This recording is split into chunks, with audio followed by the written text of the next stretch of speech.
Vous êtes malade en fait de ne pas avoir de travail. Pourtant, du travail, Francis Lebras en a un. Il est ingénieur chez France Télécom depuis 20 ans. Mais lorsque sa branche Minitel a été restructurée en 2006, il est passé de poste en poste. Vous êtes ce qu'on appelle placardisé à France Télécom. Une mobilité forcée donc, et le risque de se voir parachuter à des postes qui ne correspondent plus à leurs compétences, c'est ce que redoutent les salariés de l'entreprise. Au fur et à mesure, on vous donne des travaux qui sont débiles, ou bien on vous donne des travaux que vous ne savez pas faire. Je ne peux pas en vouloir même à mon chef actuel qui ne sait pas quoi faire de moi. Un des travaux qu'il m'a donné, il m'a dit en me le donnant, si tu n'étais pas là, on le donnerait à un étudiant en stage.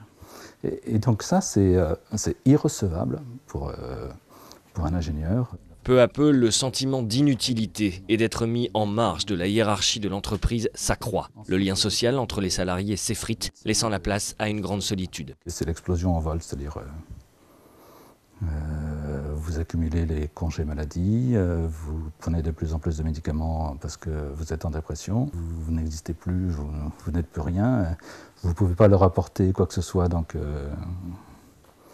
ne vous regardent plus, et puis moins on vous regarde, moins vous êtes reconnu, plus vous êtes dans la merde. Jusqu'à être victime d'un malaise cardiaque en pleine réunion. Un malaise constaté par le médecin de l'entreprise. Aujourd'hui, on a proposé à Francis de reprendre le poste qu'il occupait auparavant, un poste qu'il voudrait n'avoir jamais quitté.